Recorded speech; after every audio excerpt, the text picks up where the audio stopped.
Hello, and welcome to the People of Construction and Development podcast. In this first episode, I'm chatting with Stephen McLeod of Iceni Projects about all things archaeology. We'll be talking about what Stephen does day to day. The day-to-day of the job is probably slightly different to the Indiana Jones or time team model that people are familiar with. The role archaeologists play in delivering development. The vital part of that, as an archaeologist working in the industry, is to identify the risk of archaeology being present on construction sites at an early stage. Chatting about advice Stephen would give those considering a career in archaeology. Being aware of what the job actually entails as well is a very important thing. As I mentioned, there is somewhat of a differentiation between maybe more research academic-based archaeology and archaeology within the realm of kind of planning and the construction sector.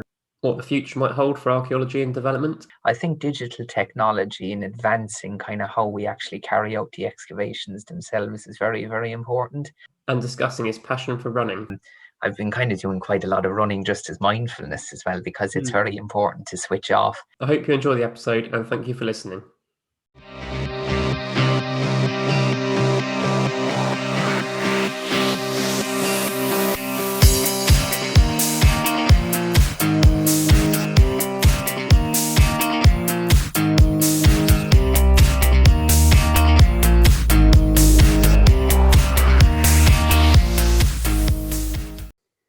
Hello, Stephen. Hi, Tom. How are you? Very welcome to speaking with you today, and thank you for having me. You're a senior archaeologist at Iceni Projects. Correct. When someone says archaeologist to me, I kind of think of either two options. There's either Indiana Jones and Temple of Doom, or there's Tony Robinson standing about in a field on Time Team. So when you speak to people and they ask, Stephen, what do you actually do? What do you say to them? I think often one of the comments that is put to me is, it must be a very interesting job and you're very fortunate to have such an interesting role. And I often think, kind of working in the industry, I forget that sometimes. So I suppose to start off, it's good to kind of state that my passion is in fact my profession as well, which very few people get to do. The day-to-day of the job is probably slightly different to the Indiana Jones or time team model that people are familiar with. We'll delve into that a small bit more today. And mainly my day-to-day particularly is surrounded or centered in and around the construction industry and the part archaeology plays in the planning process, and the actual physical excavation of remains that is often found and particularly at the enabling stage of large schemes of construction, be it public sector infrastructure. Often material can be found in advance of large schemes. And I guess the vital part of that, as an archaeologist working in the industry, is to identify the risk of archaeology being present on construction sites at an early stage, and engaging with stakeholders about its importance and value. So are you involved in all kind of stages along the process, from the initial, someone looking at a site, thinking to purchase it, through to the actual, the construction stage? To kind of gauge my own career in it, I would have started out as what's known as a field archaeologist. Okay. So I would have been relatively fresh out of university in 2010, and I worked on a bypass scheme in Tralee in County Kerry in the south of Ireland, and that was in advance of essentially the what would you call the initial kind of phases of the works progressing. That would be kind of what I would describe as maybe the end phase in many ways, the actual physical excavation of it. I guess that's what people probably envisage when you say archaeologist. You probably think, someone in the trench with their trowel digging and trying to uncover the hidden past, I guess. But I guess as you're about to probably say, there's more to it than that. Well, for example, I think that, as I said, that project would have started around 2010, and the physical excavation side of it. But in advance of a scheme such as that, the archaeological considerations would have been looked at maybe 2, 3, 4, 5 years in advance. And at the stage I'm at now, working as a senior archaeologist for Iceni Projects, it's very much in terms of the pre-application phase. essentially highlighting at a very early doors level the potential of any scheme that's going to occur. And I suppose it's archaeological and heritage value. So I maybe started my career at maybe the end kind of phase of it, and kind of made my worked my way back with it. But I'm very fortunate in that I've had kind of many years of that field experience as well, to kind of gauge what it looks like on the ground, and what that looks like in that particular component of the project. Was it an interest before you went to university? I suppose I'd always had a kind of a general interest in history, as many people do. And at the time, particularly in the early to mid 2000s, Ireland was experiencing somewhat of an economic boom. And part of that led to a series of large scale infrastructure projects. And many of the road schemes that occurred in that particular period uncovered vast amounts of both regionally significant and internationally significant archaeology. So I didn't necessarily, I suppose, envisage having a career in it, but at the time as well, there was plenty of work as an archaeologist working kind of within the commercial archaeology sector. So I studied it for 4.5 years, and was quite fortunate that when I came out, in fact, the first role I took was on, as I mentioned, in Traleen, County Kerry, which is where I'm actually from. So I think in many ways it was fate, and that they were building a road in my hometown at the time that actually had archaeological significance. And I worked on that project for about 3 or 4 months. Wow. When you were at university, did you do work experience, or a placement somewhere with an archaeological firm? You do a few weeks in terms of a kind of a research-led excavation. Primarily within universities, it can be quite research and academic orientated, particularly, I suppose, through research of kind of excavations that have occurred in the past. The material I kind of deal with now more is kind of on, I suppose, the kind of commercial side of things. So you kind of do transition somewhat within the university and academic environment into kind of a more, I suppose, kind of like fast-paced kind of rescue archaeology type role, in that you're kind of, looking at it in real time, and kind of like the effects that the archaeology and the heritage may have, for instance, to a particular construction project. Nonetheless, though, you are kind of looking at these schemes in terms of like what their value is, in terms of their research value, in terms of the value they deliver to society as a whole, and particularly kind of public engagement with archaeology that's found in the construction industry is very prevalent today. The fact that a site's being developed gives an opportunity to, really explore what is there, and absolutely learn more from it. Whereas before, it might not, we might not have ever looked at it or sought to. Yes, and I'm fortunate in that, like, living and working in London today as I am, obviously London has a very lengthy and illustrious history, and often the remains of that are seen below ground, and particularly they're unearthed as part of the construction that occurs every day in London. And a lot of the work I do now is kind of inputting into projects about the potential for that archaeology to be uncovered, but also disseminating the information to a kind of a wider audience about why it's important. And archaeology within the construction sector, many people may not be familiar with it, but it nonetheless kind of plays a significant role in many projects at an early stage. And often kind of, our role in that is to inform people of the importance of it, and, let stakeholders be aware that the archaeology is a consideration to their projects. So just skipping back to you yourself, sorry, you started in Ireland, and you're now in London. Did you follow projects, or was it? Mainly between about 2010 and 2015, I would have kind of lived somewhat of a nomadic lifestyle, going from project to project. Around 2014, I'd done a significant amount of work in the north of Ireland. I worked in County Antrim, and I worked in County Fermanagh for a number of months. And at the time in 2015, there was quite a lot of work going on with infrastructure projects in London, which a friend of mine got involved in. And I had actually gone for a position in Ireland, which I didn't get at the time. and I was kind of open to exploring different options. And I suppose my friend just suggested me, whether you'd think about going to London. And I sent an application, I believe, on the Friday, and I got a phone call on the Wednesday to ask whether I could start the following week, having never stepped foot in London before. So Brilliant. initially, I think I came on possibly a 2 or 3 month contract, and I was made permanent. I went back to Ireland after that for a while, and another kind of short-term contract came up, and I was made permanent or offered permanency during that period. So yeah, that was about 5 years ago, and I suppose, as they say, the rest is history. So it's funny how, I suppose all of us kind of working within the construction sector or the planning industry, how certain avenues we explore can lead to different types of work. So yeah.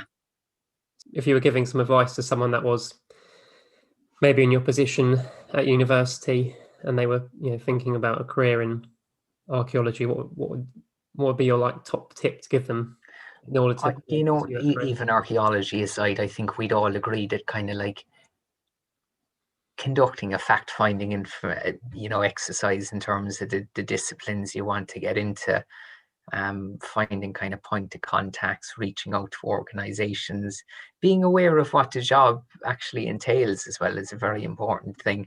As I mentioned, there is somewhat of a differentiation between maybe more research academic based archaeology and archaeology within the realm of kind of planning in the construction sector, and identifying if that's a particular avenue you want to go down. It's something as well that it has peaks and troughs, in that there's periods where there's been substantial amounts of work, particularly when infrastructure is flying, and there's been periods that often kind of relate to economic downturns, that there's been a significant decrease in the amount of people employed in the sector. So it can be difficult, to get your foot, I suppose, kind of firmly on the ladder. But like many industries, it's all about kind of like sticking with it. And we'll all kind of have very, very difficult days, regardless of what profession we enter into. So it's very much a case of sticking at it and seeing what you can get out of it. I'm guessing there's different specialities within archaeology, so there might be, an expert on certain eras or, Correct. So types of find, maybe. Yeah, you could break it down into many avenues. There would be find specialists, and that would be broken down again into people, for instance, who may look at pottery. You may have people, who look at both human and animal bone. For essentially kind of, particularly with skeletal remains, you can tell quite a lot about people's diet, people's age, essentially how they lived in the past. You have specialisms then, particularly in relation to the area of environmental archaeology, particularly looking at kind of plant remains and paleo and ancient environmental remains that can kind of give us an idea how about people lived in the past. So yeah, I guess again, like many other disciplines within construction, there's many different avenues that people can explore. Do you have the specialism yourself? So when I was in university, I did a master's in human osteoarchaeology, which was bones. Yeah, correct. Yeah. So that was something I specialized in. When I came out of university, there wasn't a huge amount of work in that particular specialization. So I suppose really what I wanted to do was kind of, again, get my foot on the ladder. So I became very much a bit of a jack of all trades, in that, I could, down the years, I've done various different things. I've worked as an assistant surveyor on archaeological sites. I've worked in the post-excavation side of things, which essentially is looking at a lot of the material that we'd find in kind of after the excavation.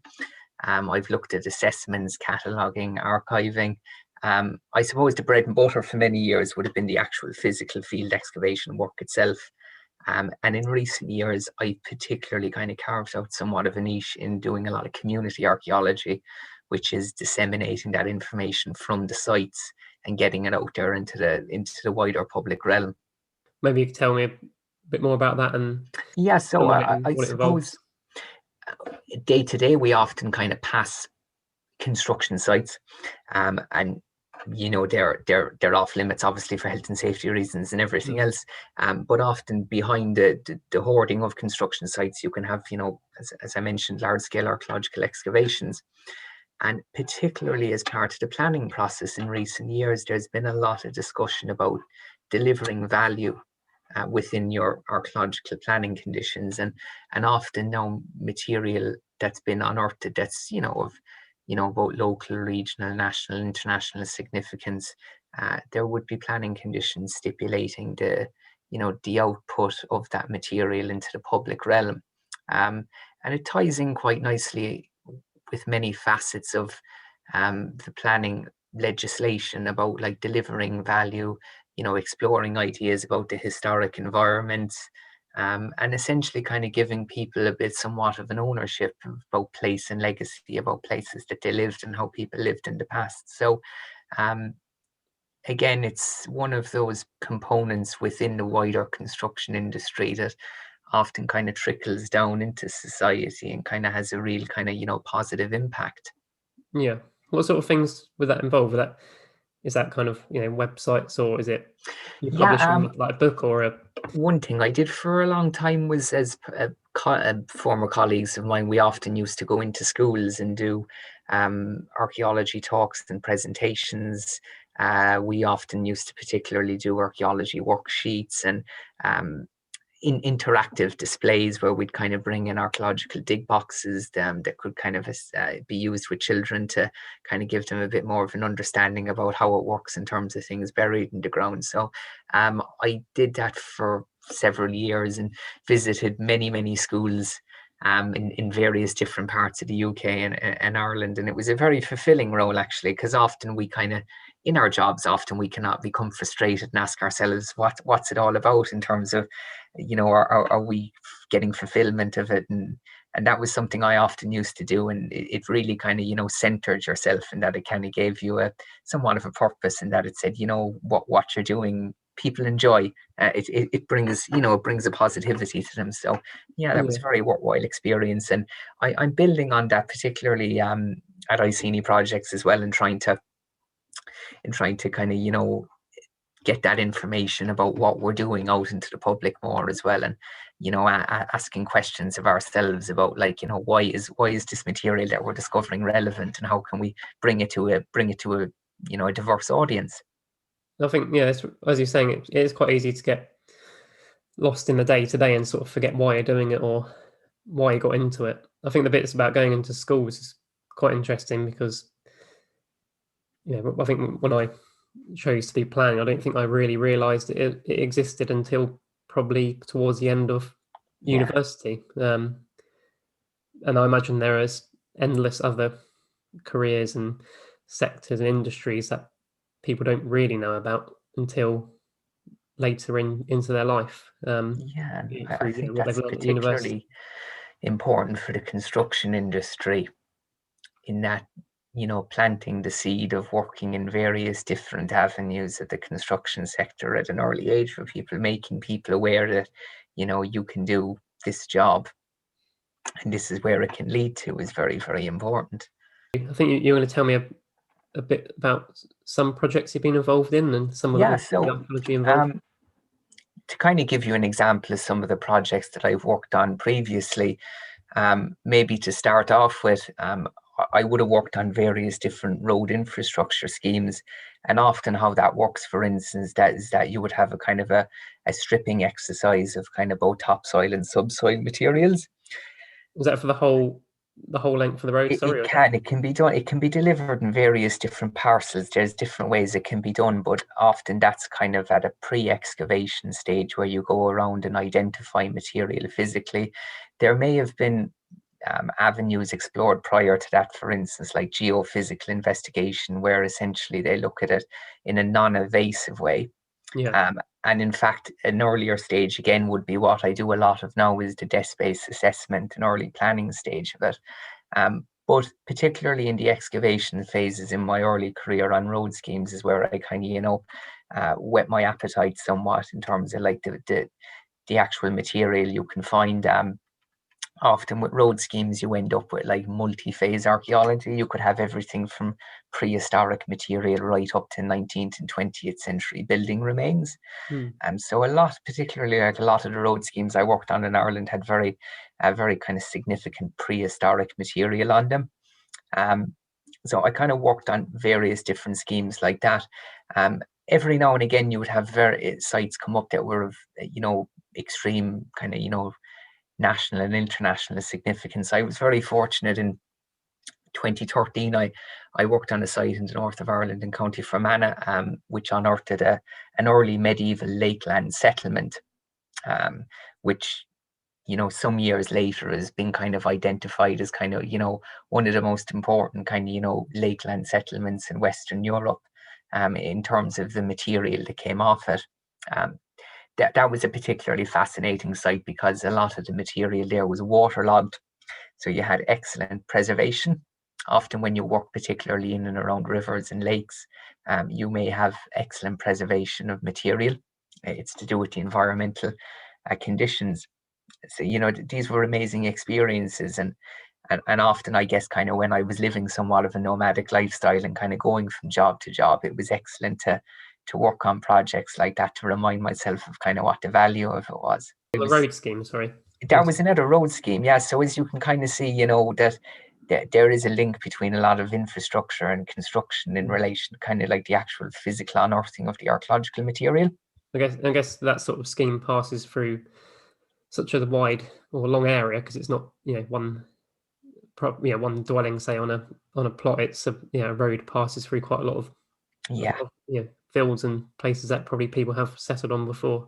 Correct. And a lot of the early work I would have done kind of would be what you'd describe as kind of maybe macro projects, in that they would have been over kind of large kind of landscapes and longer distances. But I suppose that would have changed somewhat when I came to London, because in London particularly, you kind of work on a micro level because you have such a density of material here, and you can be working in various different parts of the city.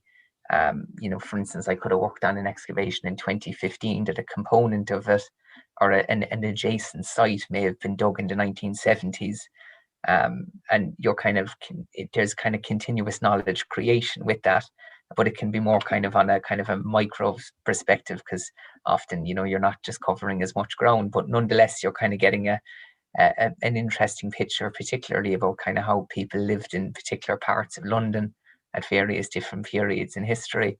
So would you be looking at things in more detail because it's more concentrated on the smaller site, or would it be the case on the big scheme like the road, you'd pause at the bits that seem to be more important to explore them further? Because obviously you can't look at everything. Yeah, I think with some of the road schemes, I suppose components of it could be void of archaeological significance. You may have areas where you have densities that are quite high, but other areas you may have nothing.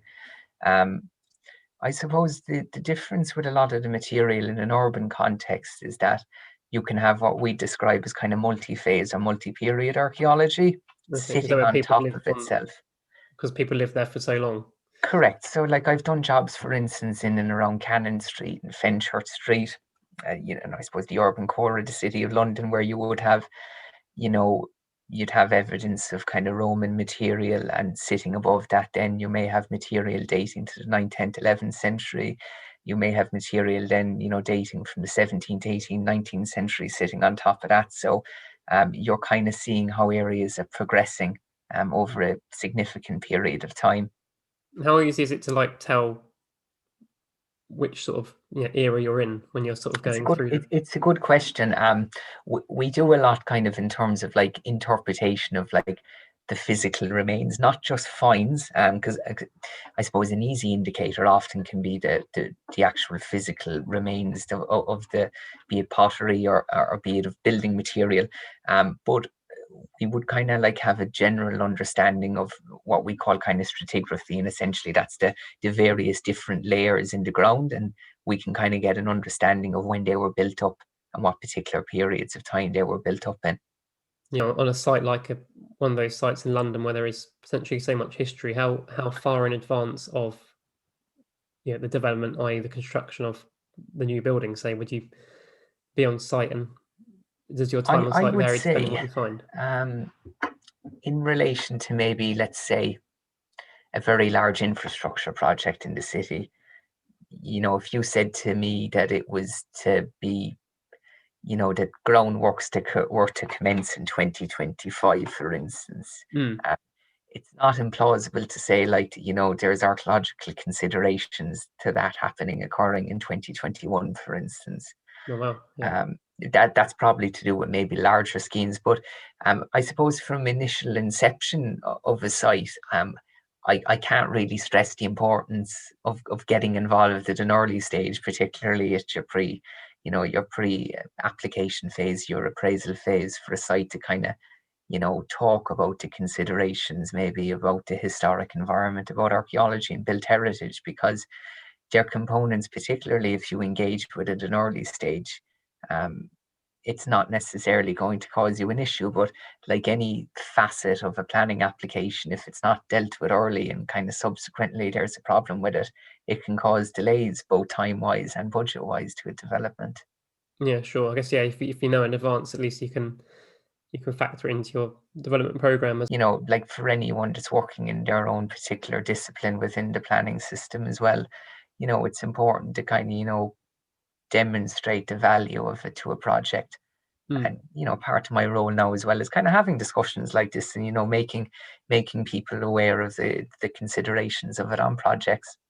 What is your would you say most interesting thing you've found or uncovered or sort of A lot of people would ask about particular finds, and I could kind of summarize that and say I have found gold, I have found silver, and I have found bronze. Nothing. I would always kind of like sometimes the kind of like value the actual kind of physical remains that you can find. I've often kind of found myself like sitting on construction sites, um, and kind of looking out into them at like material that's up to 2,000 years old, or material that played a significant role in the a particular period of history. And I've always kind of found that to be the real value in terms of like the most interesting thing that I've found. Mm. And So understanding the past yeah, a more than better just, yeah, understanding of the past is the an real item. value of it. Mm. And I've always enjoyed kind of like having conversations with people about those sites, and um, bringing it to a wider audience. Yeah. I think, yeah, I know you sent me some sort of background over last week, and over the weekend I was having a look at some of it, and I ended up in about a 4-hour Wikipedia black hole on Saturday Yeah, night. it's even like it's always given me a better kind of grounding about an area. For instance, like I came to London, for instance, and I was extremely green in terms of like, I didn't know my green park from my Bethnal Green or anything like that. And I'm at a stage now, many years later, I can strike up a conversation with somebody, and I can tell them about the physical remains that were in a particular part of the city thousands of years ago. And I can do that kind of for many different kind of regions, and it's a good thing to have. It's good to kind of have an understanding of how areas developed. Particularly, I think a sense of kind of community and place can often be lacking in areas for one reason or another now, and it's very important to make people aware of kind of like the history of an area. Yeah, yeah, what's come before them, and Yeah, because, yeah, I that's guess it. one day we'll all probably be archaeology. Yeah, and again, linking it back in with the construction sector again, in that these are often projects that are ongoing in various different parts of the UK. It's all about kind of looking at these areas in terms of like delivering value, not just in terms of like the be it a commercial or residential entity. It's about like the wider picture as a whole. Mm, okay. And when you sort of look ahead to, I don't know, let's say 2021, but that's not very long in terms of timescales. But looking forward, what do you think is going to be important to the industry you're involved in archaeology?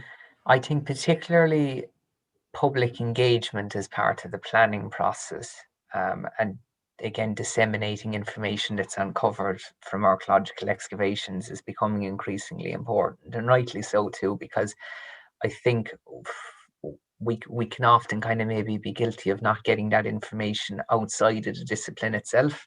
So Mm, there's much more of an emphasis on that now. I think digital technology in advancing kind of how we actually carry out the excavations themselves is very, very important. I've been working on projects recently where there's been quite a lot of kind of innovation and advancement in relation to kind of, survey, in relation to mapping. And also, it's been a time saving and cost saving exercise as well, because it's very important, particularly to deliver, financial value as well to your clients and to the development as a whole, because, archaeology is in a very privileged position within the planning process. And in order for it to continue to be in that privileged position, we have to make it relevant and we have to deliver value. So I think particularly maybe through looking at digital innovation and more kind of public engagement and awareness is very important. And also just kind of, making sure that, archaeology within, be it planning, be it commercial excavations, be within the academic realm as well, is reaching a diverse and yet, a wide-reaching audience. Yeah, sort of similar considerations there for planning and correct. reach everyone. And is there better ways of doing things in terms of what technology we have now and apps? We've been talking quite a lot about the white planning paper and the advancements of how kind of planning is changing, and how do we kind of make it more more streamlined and more effective, and these are questions kind of all disciplines within the industry need to always kind of continually be asking themselves. These in terms of you were talking about mapping sites now, you have things like augmented reality that people could engage with. You can there's quite a lot in relation to 3D models. I spent a period last year, in fact, doing quite a lot of surveying in relation to kind of building digital models, and it's been a kind of, often for many years, the kind of recording phase would have been heavily, I suppose, how would you say, kind of pen and paper based.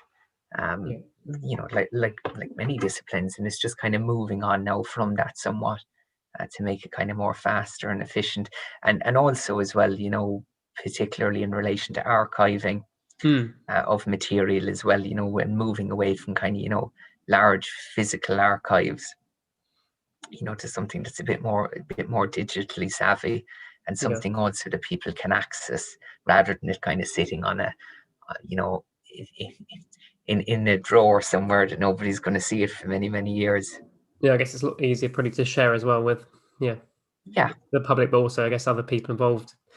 Correct. Other archaeologists and probably academics as well, isn't it? Sort of, rather than, as you say, just have it in one place on a shelf, it's a bit more difficult for someone to get to. As part of this, I'm just interested to hear what people did in their spare time as well. And I think when I asked you last week, you said you were a keen runner, and I sort of did a cheeky little Google just to see what that might mean. And it looks like you're a pretty handy runner, to be honest. I think I saw some of your results, including, I think there's a sub 5-minute mile and a 16-minute 5K and a sub 3-hour marathon. I think that, to me, that's rather keen.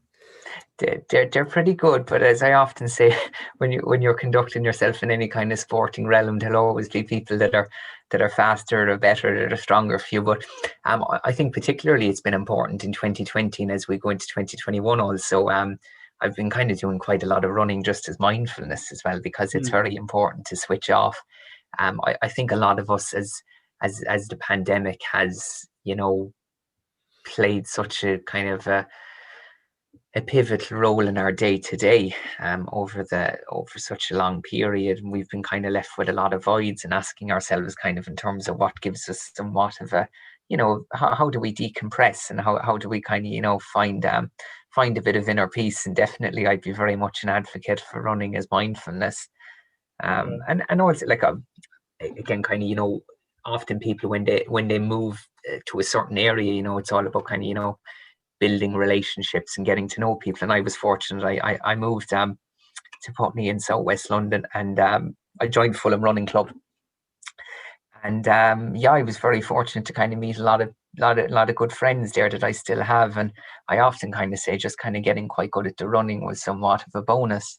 I think what you were saying there about the having something to decompress, especially over the last year, that's kind of been how I've kind of felt. I do a fair bit of cycling, and just having something of interest that you can do outside, even on your own, and just away from your house has been probably one of the Absolutely, yeah. saviours to mental health. I think what was interesting to me is like last year, pretty much all the races that I had planned to do were cancelled, and I think I managed sort of 2 races before um, the lockdown happened in March, and then in the summer there was a couple of small local ones. But you sort of Mhm. train for those events, and then it was sort of, oh, they're not happening. But there was quite a nice break to sort of step back and reassess why you do it, and just spending time outside and Yeah. cycling about was it sort of reminded you why you got into it in the first place. Yeah, you could be. I was very frustrated myself, obviously, with many cancellations, the London Marathon in particular. But you kind of have to ask yourself as well that you're in a very, blessed position as well, that you can actually, you have the physical capacity to carry out these things, and Mm. that you're fit and healthy, particularly given the circumstances at the minute. So yeah, it is. It's certainly been a relief. And also, I commenced this role that I'm in now at the minute in March of 2020, and I think I was actually in the office for about 10 or 11 days when we all got sent home. Yeah, And I had gone from an environment where I'd spent close to a decade, working outdoors every day, to suddenly, working from my sitting room. yeah, And it all took time to kind of adjust to. And I think particularly kind of having external things outside of work is a very, very important thing to have at the minute. yeah. Have you got any goals this year for your running? Are events? Are there any events? Is the London Um, Marathon still happening, or it, is it? it's still, well, as we speak, it's still rostered. Mm. I am just going to build a base between now and spring and kind of see what happens. I have a place for the Valencia Marathon in December. Okay. So I'd be quietly confident, hopefully, that could be something to work towards. There will probably be things that will come along, um, Yeah. but we'll see. We can adapt now. I think everyone Yes, we can over indeed. the We last can. year, I think probably everyone's learned to adapt in new ways to Yeah, unimaginable circumstances, and going forward, hopefully, little small changes will seem very small in comparison. for sure. So, yeah, thank you very much for agreeing Not to at take all. part today. No, and yeah, as I said, it's great to have this outlet to kind of talk about maybe what often people would kind of see as an unorthodox avenue within the construction sector, and Mm. hopefully it kind of generates a small bit of interest, and people have questions about it. Yeah, thank you. I think my key take home was early engagement with archaeology will Yeah, save you a headache later down the line. So, yeah, finding certainly. out Like what could certainly be from a better. professional perspective. And I've seen many examples and case studies of it down the years as well, particularly, as I said, because I've somewhat kind of worked back into kind of more the kind of pre-application phase. There's many projects that their life cycle would have been kind of greatly changed as a result of kind of early engagement. So yeah, Yeah. certainly one to take away from. Okay. Well, thank you very much, and Not at all. good luck for your marathon later in the year.